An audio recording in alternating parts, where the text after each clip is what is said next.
This is Ann Arbor, Michigan's Argo Dam. I'm Darren, and this is the Industrial Revolution. There have been dams here on the Huron River, in this area actually, since the 1830s. This dam though, a barrage dam built for hydroelectric use, wasn't built until 1920. So we're sort of at the tail end of the Industrial Revolution here. Barrage dam, if you're not familiar with the term, is a dam that's built for the purpose of diverting water. So it maintains the water level up behind here, back in Argo Pond, and there's a channel or mill race that runs out from the side of it that goes down to the hydroelectric plant that was built by Detroit Edison, now called DTE. The barrage dam was built originally in 1920, and it stayed here pretty much continuously, although it was actually fully rebuilt in 1972. It was kind of aging a bit at that point, so the city of Ann Arbor rebuilt it. Why did the city rebuild it, you ask? Well, that's a great question.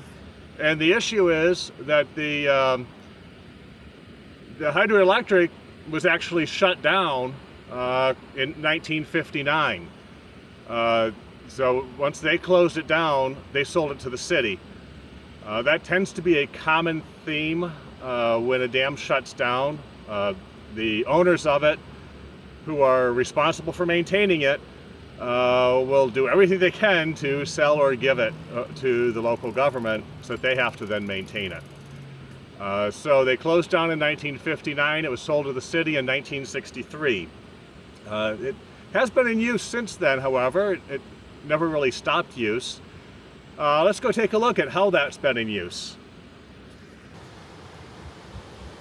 So as we head up to the dam, you see there are 6 spillways. 2 of them are just slightly open today. It's August as I'm filming this, and the river level, well, for August it's actually not doing too bad, but it is fairly low. Fully open, these 6 spillways are capable of delivering 8,500 cubic feet of water every second, which is a really good flow.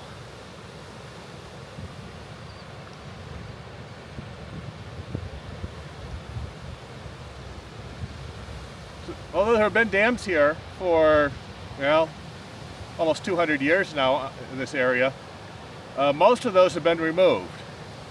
So that might lead you to think there's only a handful left.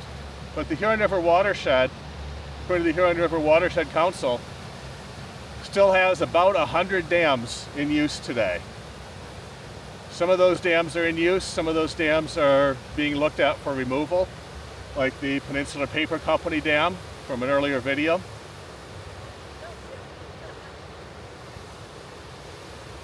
Some of those will be removed in the future, and some of them will experience something much like what this dam has gone through. Before we cross on to the dam itself, let's take a look upriver here.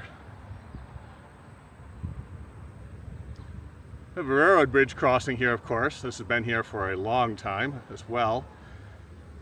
There's rumors of a steam train that derailed from this bridge and fell into the pond below. Haven't been able to confirm that. You see, we're surrounded by parks. Ann Arbor has a lot of parks, a lot of trees, really nice town. There are parks running out both sides of the river here. There's trails on both sides of the river here, all the way around the reservoir. If we look downriver, there's another park being built. On the right-hand side, there's already a park on the left. I'm standing on the border-to-border trail for Washtenaw County. It's a 35-mile trail that runs from one end of the county to the other. Let's go ahead and cross the dam now.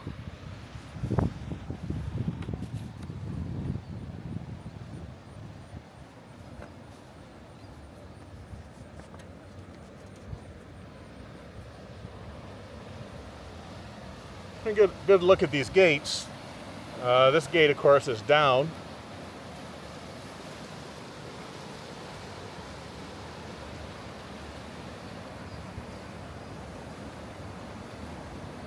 It's not really a huge drop here. The dam, in fact, is only 18 feet high. It's 150 feet wide at the base, 162.5 feet wide at the crest. It does narrow a little bit as it goes down, which is pretty normal for dams.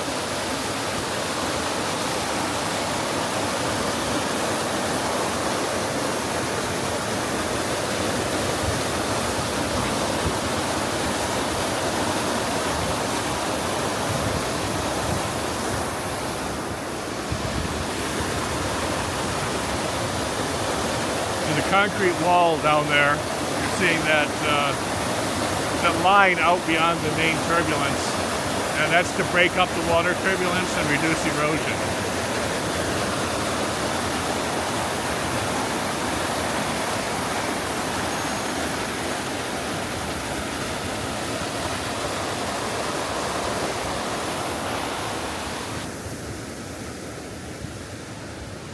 This one here is leaking a little bit, but that's not a big deal. Probably just some erosion of the concrete down to the bottom, or maybe even just some sticks got stuck under the gate and was put down last. The gates on this dam do operate in pairs. So you can't lift one, you have to lift the first two, the second two, or the third two. And here you can actually see the first level of those concrete breakwaters about halfway up the frame.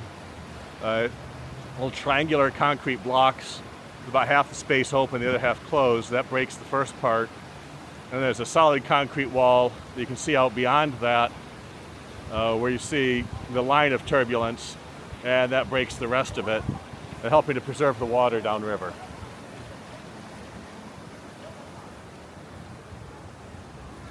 And finally we come over to this spot here, which has the gates which allow you to actually drain the reservoir if you ever needed to.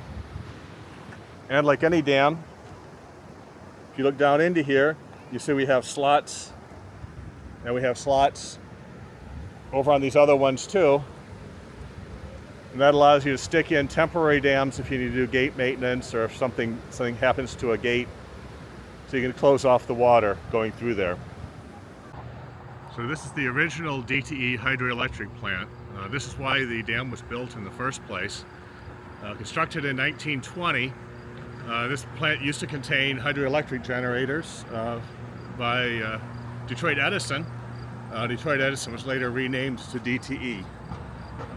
These stayed in use for quite a few years. And it shut down in 1959. And the building is still owned and operated by DTE. You saw some of the some of the transformer facilities outside the building. Although inside, all of the old generators are unfortunately gone today.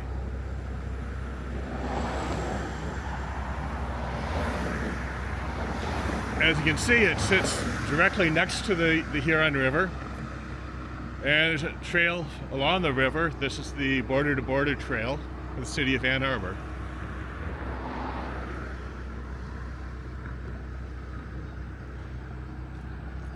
You see just upriver where Argo Cascades comes out onto the river. Let's head up there. So what happened here anyway, and why was this dam scheduled for removal? Well, it's actually not just one thing. In 1995, the Michigan Department of Natural Resources recommended removal of the dam in order to improve fisheries. The dam backs up the water. There's no way for fish to get past it. There's no fish ladder or anything. The water behind it gets warm, it gets still, and Argo Pond is very heavily silted up. Well, that didn't go very far. A lot of people wanted to keep the pond. Well, then in 2000, the Huron River Watershed Council recommended removal to improve the ecosystem here. Much the same reason that the DNR recommended removal 5 years earlier, but again, people wanted to keep it. In 2008, they looked at restoring the hydroelectric facility here on this dam. It's really not a very big drop, as you can see though, and they decided it was insufficient between the drop and the water flow to actually restore hydroelectric power. So it dodged the bullet again. Well, that lasted until about 2009. In 2009, the Michigan Department of Environmental Quality, responsible for surveying dams and inspecting them, rated the dam embankment as poor. It quoted excessive water seepage, extensive tree and brush growth. And they ordered the city of Ann Arbor, remember the city of Ann Arbor is now the owner, to either remove the dam or fix the problem pretty much immediately by the end of the year. And in any case, to shut down the mill race. And that had to be done before the end of 2009. So here's that mill race that I mentioned.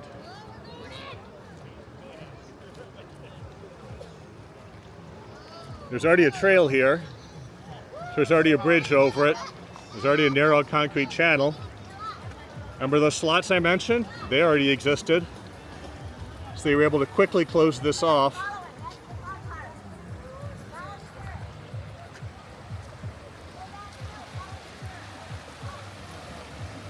And very quickly dry the mill race beyond it. They re-leveled it instead of a single depth. They made several stages. They poured a bunch of concrete, laid a lot of rock, and created this Argo Cascades. It's 1,200 feet long with a 12-foot drop. It opened in spring of 2012 and then had some additional significant improvements in 2014.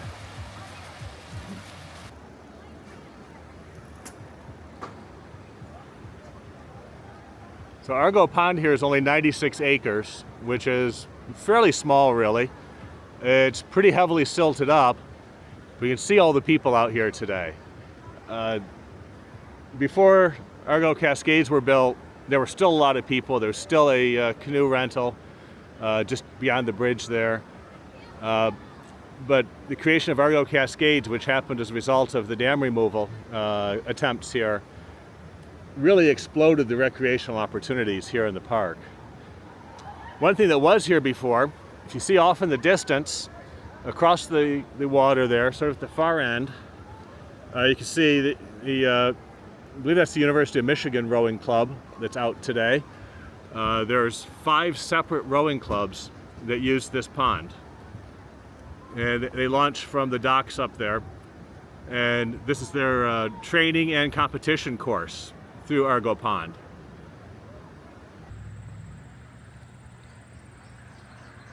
So here we have the original canoe portage. This is the downriver side here. This was often flooded. Lets you judge water level pretty accurately since there's probably 6 inches of drop there to the river. Water's pretty low today, and it's August, that's expected. It's right downriver from the DTE plant. And here you see the end of the canal. Argo Cascades, you can see, is pretty busy today. Let's take a walk upriver.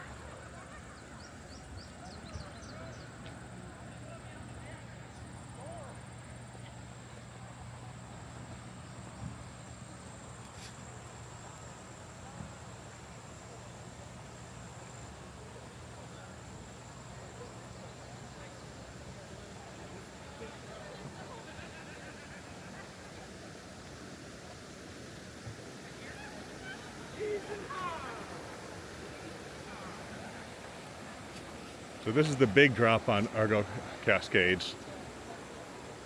And unfortunately, this is the reason that you can't actually paddle upriver through here. The canal originally used to obviously extend up to the DTE plant. As we look downriver here, the other side of the bridge, you can see this is way too much of a drop to paddle up it.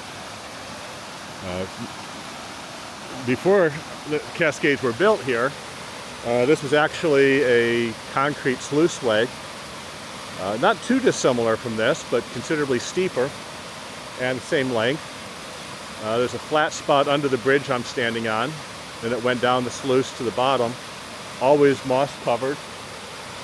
And people would come out here and slide down it for fun in the summer. It's something that was not encouraged at all by the city, and they would come out and put big rocks at the bottom. And that led people to come out and remove the big rocks at the bottom, and the city would come out and put big rocks in the bottom again.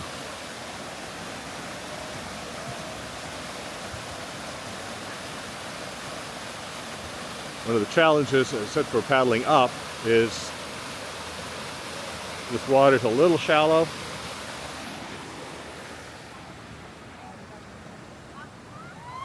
And you don't really have enough width, and that's actually kind of a common problem around here. Is that often the water is just a little shallow to work with.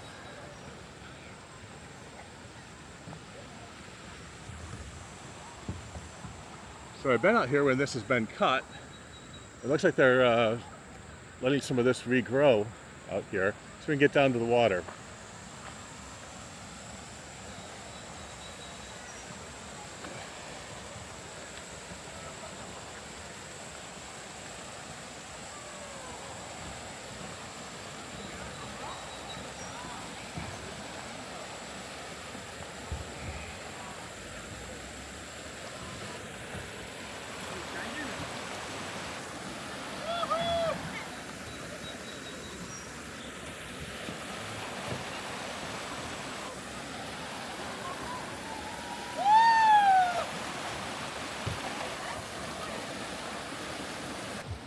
So the original concept would have been a little bit nicer than this, actually, but they just didn't have the space to do it.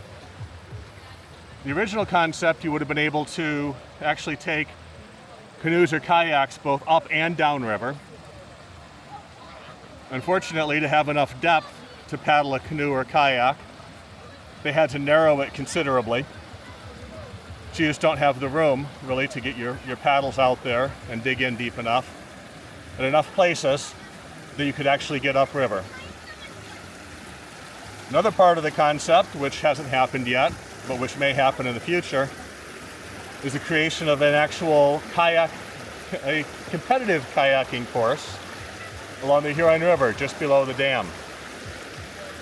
Recreational kayakers could come over on this side and follow the old mill race. And more professional kayakers, those who are more skilled, would then be able to jump over on the other side of this berm to the right here, and they could actually do a competitive kayak course. Unfortunately, that hasn't come to happen yet, but it could soon. There's a lot of kayaks out today, and a good number of tubes.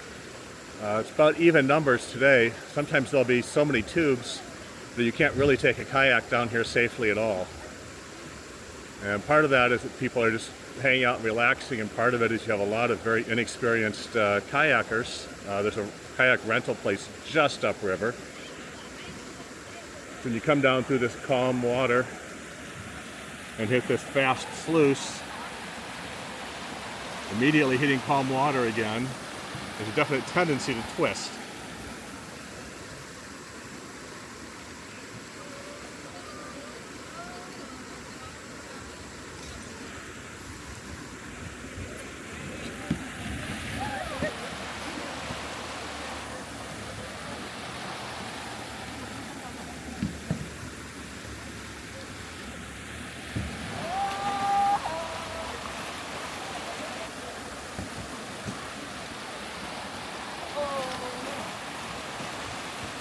If you manage to not twist at the bottom in a kayak, you travel quite a ways and can often run into the people on the tubes below you. Obviously, this has become a far more popular place than it would have been had they simply removed the dam. So dam removal is always going to be a hot topic. It has been from the beginning. You have advantages, you have disadvantages, and there are some failures out there. Fortunately, there's a lot of success stories too. The community can come together, talk about what they're trying to accomplish, what they're trying to preserve, what they're trying to gain. Instead of removing a dam and everyone being unhappy, you can wind up with this. So the Industrial Revolution never foresaw this happening, but this is the direct outcome of it. And because of that, this is the Industrial Revolution. Hey, before you go, I do need your help to keep this channel going and also to help keep it growing. The easiest thing you can do to help is just to click the like button. Also, if you can do subscribe and notify, then you'll know when I release new videos and you'll be able to watch those. Also, I have a Patreon page over at patreon.com/industrialrevolution. And if you have any questions, comments, places you think I should go visit, please leave those down in the comments section of the video.